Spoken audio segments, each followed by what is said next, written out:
When I was a kid, the disaster we worried about most was a nuclear war.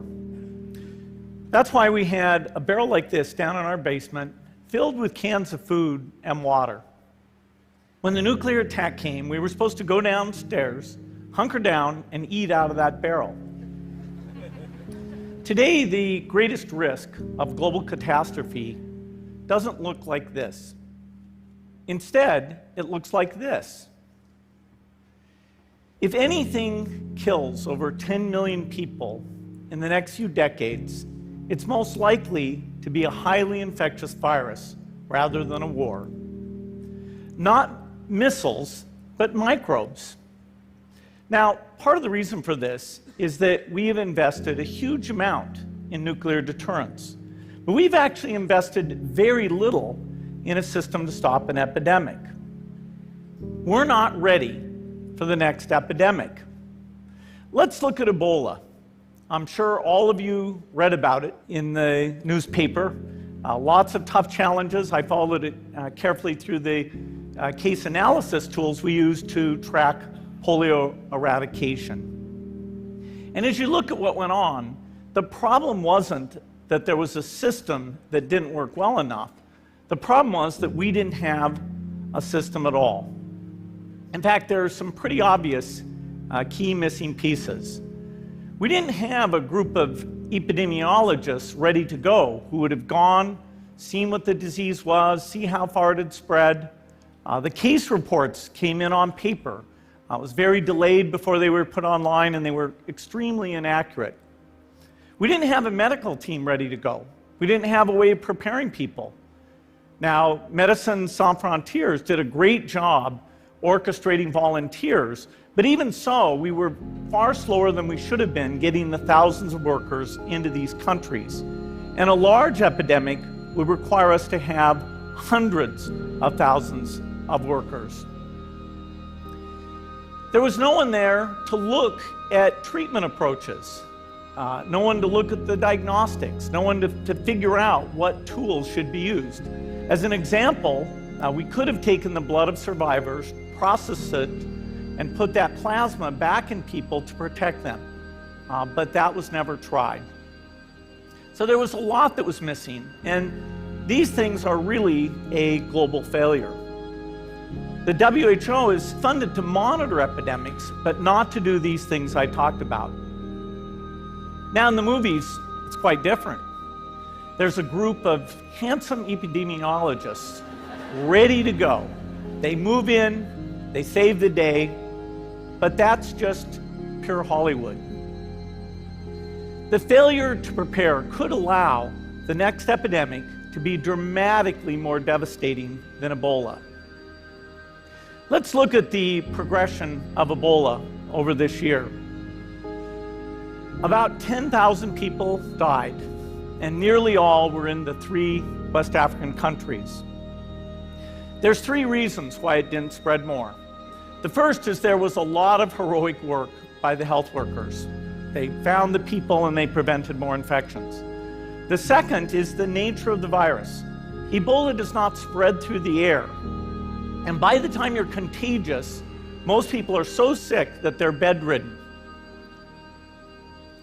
Third, it didn't get into many urban areas, and that was just luck. If it had gotten into a lot more urban areas, the case numbers would have been much larger. So next time we might not be so lucky. You can have a virus where people feel well enough while they're infectious that they get on a plane or they go to a market. The source of the virus could be a natural epidemic like Ebola, or it could be bioterrorism. And so there are things that would literally make things 1,000 times worse. In fact, let's look at a model of a virus spread through the air like the Spanish flu back in 1918. So here's what would happen. It would spread throughout the world very, very quickly. And you can see there's over 30 million people die from that epidemic. So this is a serious problem. We should be concerned. But in fact, we can build a really good response system. We have the benefits of all the science and technology that we talk about here. We've got cell phones to get information from the public and get information out to them. We have satellite maps where we can see where people are and where they're moving. We have advances in biology that should dramatically change the turnaround time to look at a pathogen and be able to make drugs and vaccines that fit for that pathogen. So we can have tools, but those tools need to be put into an overall global health system, and we need preparedness.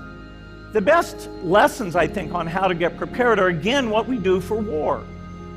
For soldiers, we have full-time waiting to go. We have reserves that can scale us up to large numbers. NATO has a mobile unit that can deploy very rapidly. NATO does a lot of war games to check, are people well trained? Do they understand about fuel and logistics and the same radio frequencies? So they are absolutely ready to go. So those are the kinds of things we need to deal with an epidemic. What are the key pieces? First is we need strong health systems in poor countries. That's where mothers can give birth safely, kids can get all their vaccines, but also where we'll see the outbreak very early on. We need a medical reserve corps, lots of people who've got the training and background who are ready to go with the expertise.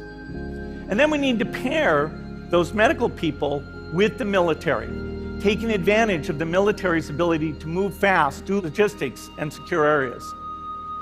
We need to do simulations, germ games, not war games, so that we see where the holes are.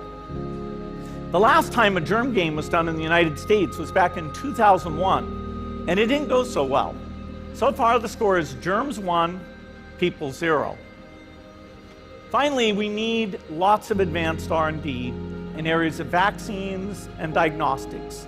There are some big breakthroughs, like the adeno-associated virus, that could work very, very quickly. Now, I don't have an exact budget for what this would cost, but I'm quite sure it's very modest compared to the potential harm.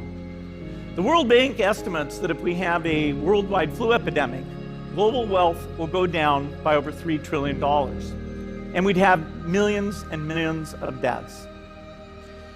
These investments offer significant benefits beyond just being ready for the epidemic. The primary health care, the R&D, those things would reduce global health equity and make the world more just as well as more safe. So I think this should absolutely be a priority. There's no need to panic. We don't have to hoard cans of spaghetti or go down into the basement, but we need to get going because time is not on our side. In fact, if there's one positive thing that can come out of the Ebola epidemic, it's that it can serve as an early warning, a wake-up call to get ready. If we start now, we can be ready for the next epidemic. Thank you.